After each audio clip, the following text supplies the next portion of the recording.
Well, I'll read there. This is Amazing Spider-Man 279, an issue without Spider-Man in it. What a rip-off. This was the first of 3 issues of Amazing Spider-Man that I got as back issues mid-2005. I am not entirely sure why I got this one. The next 2 have Thunderbolt's characters in them, so that is why I got them. But this issue, I don't know. I could have gotten it by mistake. I might have thought that it was part of the story. I maybe got it because it was a set of 3 issues. I don't know. Another possibility is I got it because the bad guy in this, Pumpkin King, I had his toy when I was smaller. I didn't have many toys, 6 or 7 toys, and so the ones I did have I remembered forever. Really liked that toy. It was one of my favourites. I loved the sculpted work on the chest and the head. This is by Tom Falcon and not Ron French. And since Spider-Man isn't in this issue, it instead stars Sable. She is a bounty hunter who tracks down war criminals and the like. And she has a squad of highly trained mercenaries who usually aren't that highly trained and seem useless next to her. Sybil Saville was created by Tom Falcon, and most his stories with her open the exact same way, with her training and showing off how good she is to a reader. And this week she has been hired to go after a super criminal called Pumpkin King. We get a nice little slideshow here, filling us in on some of Pumpkin King's history. But I will be explaining that myself later. But first, I wish to explain, not this bit with Sybil getting sent a bomb, because it is terrible writing up of the editor's pet character through the form of a crossover with Spectator Spider-Man. But I want to explain Sybil Saville herself. This is only her second appearance here. She appeared once before a few issues earlier, in issue 265. That was her first appearance. And yes, it opened with her exercising with some hired hands and showing us how great she is. The main thing was she came into contact with Spider-Man, and Spider-Man messed up her operation. I mean her job. I don't mean a kidney transplant. He didn't mess up that operation. Then we have subplots for days with Spider-Man supporting characters. You see, Spider-Man, he has gone missing, and this was a little mini crossover that ran through the Spider-Man titles for a month. Spider-Man was trapped under a mountain by a bad guy who absolutely does not deserve to be responsible for taking Spider-Man out of the game for a month. And so we had this, we had Spectator Spider-Man, and we had Spider-Man's Web as well. They all did issues without the titular star. I know the Spectator Spider-Man issue stars Black Cat. That is another one I have. But I cannot remember who takes the lead in the Spider-Man's Web one. But I do know it was that issue where he came back at the end.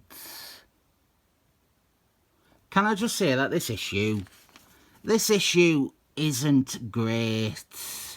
It isn't the best thing ever, but it's good enough. When I first read it, I thought it was brilliant, but now I realise it's just a bit of alright.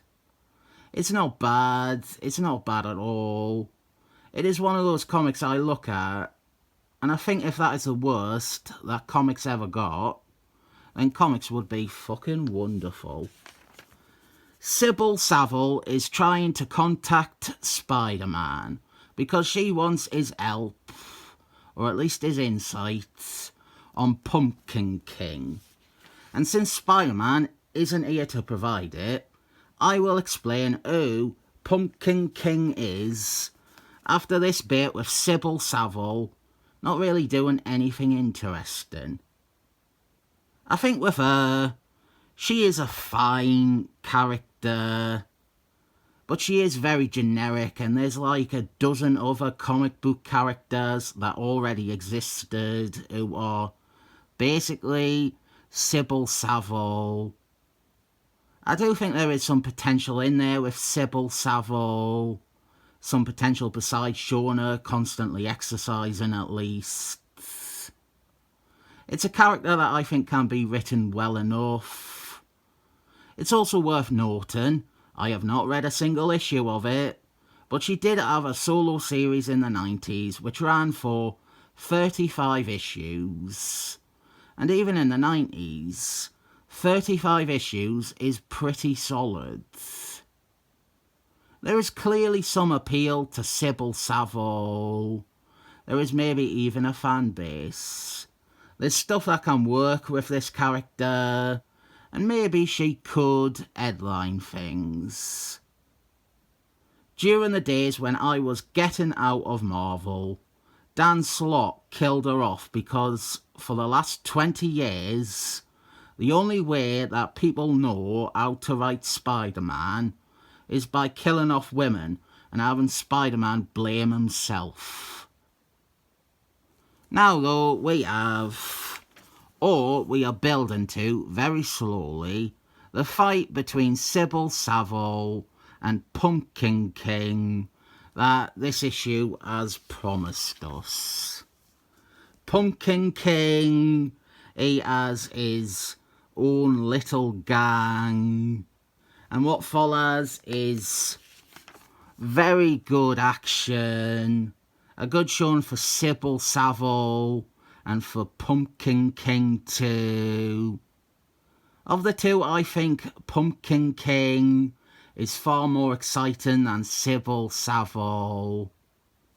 He has a nice visual design, and I might be a bit biased because of a toy, but I think he is a great B-tier character.